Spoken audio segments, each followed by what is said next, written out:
नमस्कार इतिहास मित्रांनो। दक्षिण भारतातील एकेकाळच्या सर्वात मोठ्या सल्तनतीच्या म्हणजे विजापूरच्या आदिलशाहीच्या शेवटच्या सुलतानाची औरंगजेबाने कशा प्रकारे नियोजन करून क्रूरपणे आणि अत्यंत थंडपणे हत्या केली आणि मोगल विरुद्ध आदिलशाही या लढाईत छत्रपती संभाजी महाराजांचा नेमका काय संबंध होता याची ही विलक्षण थरारक आणि तेवढीच आश्चर्यकारक अशी हकीकत आहे। विजापूरचा सुलतान अली आदिलशाह दुसरा हा 1672 साली मरण पावला। त्यानंतर त्याचा 5 वर्षाचा मुलगा सिकंदर याला आदिलशाही सरदारांनी तख्तावर बसवले। हा सिकंदरच विजापूरच्या आदिलशाहीचा शेवटचा सुलतान ठरला। हा सुलतान वयाने लहान मुलगाच असल्याने विजापूरचा सर्व कारभार वजीर आणि मुख्य सरदारांच्या तंत्रानेच चालत होता। अली आदिलशाह मरताच विजापूरच्या दरबारातील गोंधळाचा फायदा घेऊन छत्रपती शिवाजी महाराजांनी मार्च 1673 मध्ये बलाढ्य आणि विस्तीर्ण असा पन्हाळा किल्ला आदिलशाहीकडून जिंकून घेतला। यानंतर शिवरायांचा राज्याभिषेक दुर्गराज रायगडावर संपन्न झाला।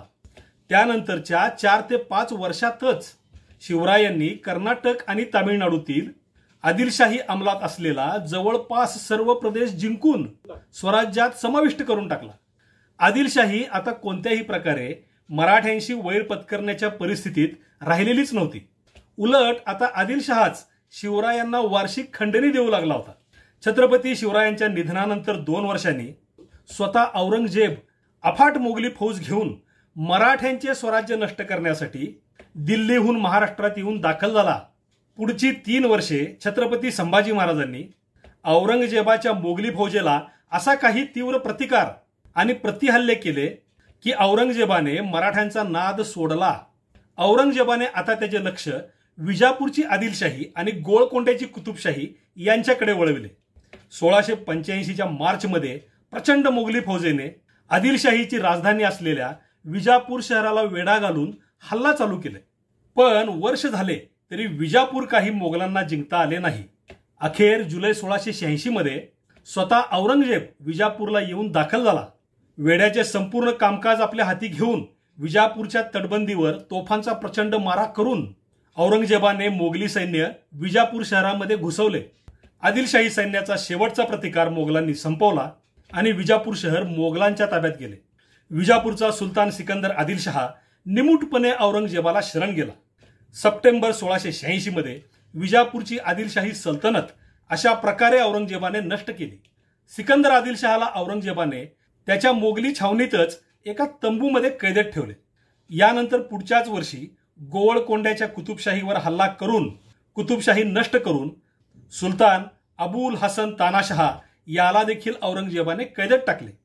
विजापूरचा सुलतान सिकंदर आदिलशहा कैद होऊन आदिलशाही नष्ट झाली तरी पुढची 10-12 वर्षे मोगलांना आदिलशाहीच्या प्रदेशातील सर्व किल्ले आणि लष्करी ठाणी ताब्यात घेण्यासाठी खूपच संघर्ष करावा लागला होता। जोपर्यंत सिकंदर आदिलशहा मोगलांच्या कैदेत का असेना पण जिवंत आहे तोपर्यंत आदिलशाहीशी एकनिष्ठ असलेले सरदार आणि लोक आपल्या विरुद्ध लढत राहणार हे लक्षात येताच औरंगजेबाने सिकंदर आदिलशहाला मारून टाकण्याचे ठरवले। इसवी सन 1700च्या सुरुवातीला औरंगजेब मराठ्यांच्या स्वराज्यातील साताऱ्याच्या अजिंक्यतारा किल्ल्याला तो किल्ला जिंकण्यासाठी वेढा घालून बसला होता। इथे असलेल्या त्याच्या छावणीतच सिकंदर आदिलशहा एका तंबूमध्ये कैदेत होता। औरंगजेबाने या सिकंदर आदिलशहाला मारण्यासाठी एक योजना आखली। बुसातीन उस सलातीन या नावाच्या विजापूरच्या आदिलशाहीचा समग्र इतिहास समाविष्ट असणाऱ्या ग्रंथात या घटनेची संपूर्ण माहिती दिलेली आहे। औरंगजेबाने एका खोजाकडून म्हणजे सिकंदर आदिलशहाच्या रक्षणाला असलेल्या एका रक्षकाकडून एक विष भरलेले खरबूज सिकंदर आदिलशहाकडे पाठवले। त्या खोजाला औरंगजेबाने सक्त ताकीद केली होती की हे खरबूज सिकंदर आदिलशहाकडून मुद्दाम जाणीवपूर्वक खाववून घेणे। खोजाने औरंगजेबाच्या आज्ञेप्रमाणे ते काम पूर्ण केले।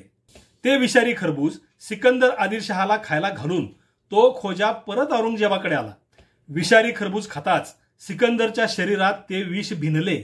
मग औरंगजेबाने पुन्हा खोजाला सिकंदर आदिलशहाकडे पाठवून विचारले की तुझी शेवटची इच्छा सांग, ती पूर्ण करण्यात येईल। यावर सिकंदर आदिलशहा म्हणाला, माझे प्रेत माझ्या गुरुच्या कबरी शेजारी जमिनीत पुरावे। इतकीच शेवटची इच्छा व्यक्त करून सिकंदर आदिलशहा विषबाधेने मरण पावला. आतापर्यंत आपण पाहिलेल्या या सर्व घटनांमागे छत्रपती संभाजी महाराजांचा काय संबंध होता ते आता पाहूया.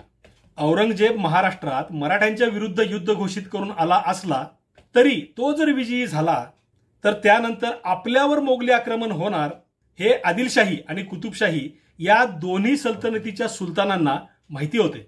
कुतुबशाही आणि आदिलशाहीने या संकटाच्या वेळी एकमेकांना मदत करण्याचे करार केले होते. तसेच या दोन्ही सल्तनती छत्रपती संभाजी महाराजांशी देखील आतून संधान ठेवून होत्या.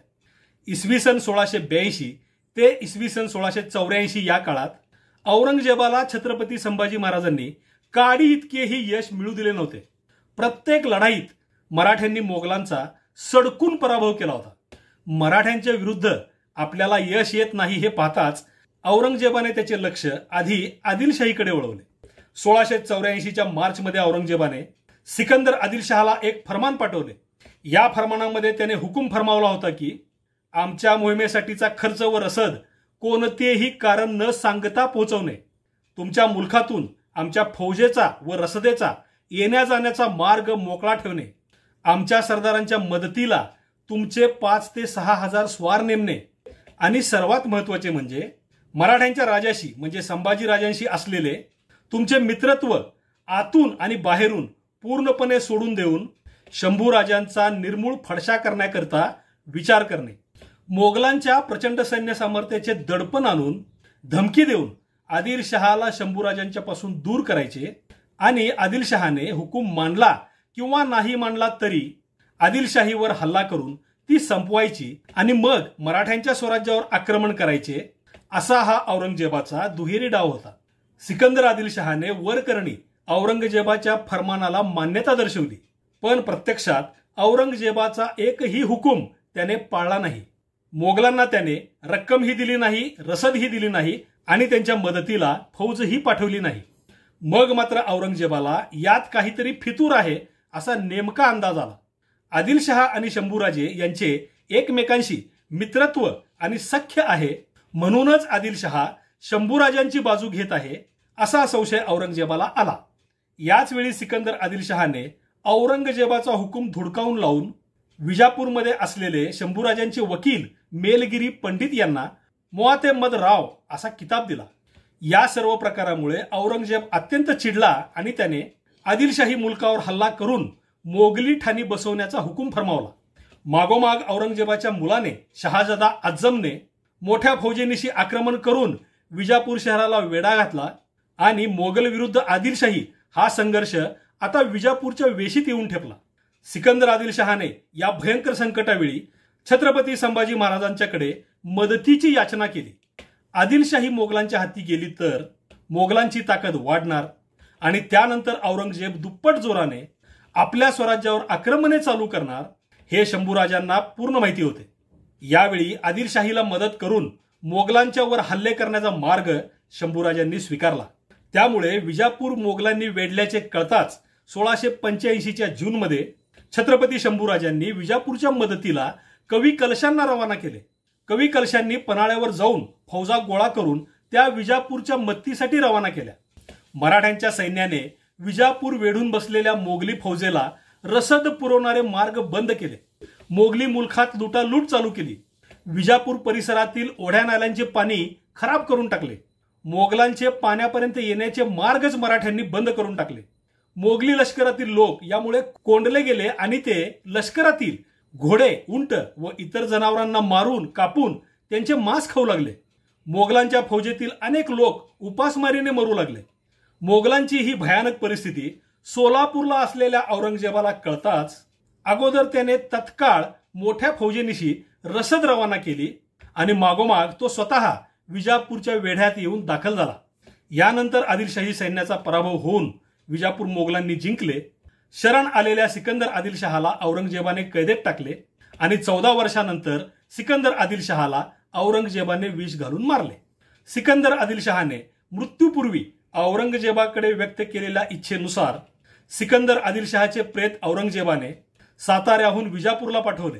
विजापूर शहरात सिकंदर आदिलशहाचा गुरु ख्वाजा नईमुल्ला वली याच्या कबरी शेजारी सिकंदरचे प्रेत पुरून त्यावर साधी कबर बांधण्यात आली. सिकंदर आदिलशहा केवळ 5 वर्षाचा असताना आदिलशाहीचा सुलतान बनला होता. पुढची 14 वर्षे म्हणजे 1686 पर्यंत तो केवळ नामधारी सुलतान होता. त्यानंतरची 14 वर्षे तो औरंगजेबाच्या कैदेत होता. औरंगजेबाने केलेल्या विषप्रयोगामुळे सिकंदर आदिलशहा वयाच्या केवळ 33व्या वर्षी 2 एप्रिल 1700 रोजी मोगल छावणीतच मरण पावला. औरंगजेबाने नियोजन करून आणि अत्यंत थंड अशा क्रूरपणाने या शेवटच्या आदिलशहाची हत्या केली होती. आजही विजापूर शहरात ख्वाजा नईमुल्लाच्या कबरी शेजारी सिकंदर आदिलशहाची अगदी साधी अशी कबर आहे. या कबरीवर कसल्याही प्रकारची इमारत नसल्याने ही कबर उघड्यावरच आहे. कधीतरी इस्लामी सणानिमित्त या कबरीवर साध्या कापडाचे आच्छादन घातले जाते, इतकेच. मित्रांनो, या व्हिडिओतील माहिती नवीन वाटली असेल, आवडली असेल तर तुमच्या मित्रांना आणि परिचितांना या व्हिडिओची लिंक जरूर शेअर करा. आपल्या या चॅनलला सपोर्ट करण्याचा हा सर्वात सोपा मार्ग आहे. व्हिडिओतील माहितीवर कमेंट करून व्हिडिओ लाईक करा. त्याचबरोबर तुम्ही अजून आपले हे मराठेशाही Pravin Bhosale YouTube channel subscribe केले नसेल तर आवर्जून सबस्क्राईब करा. पुन्हा भेटूयाच पुढच्या व्हिडिओत. तोपर्यंत जय शिवराय, जय महाराष्ट्र धर्म.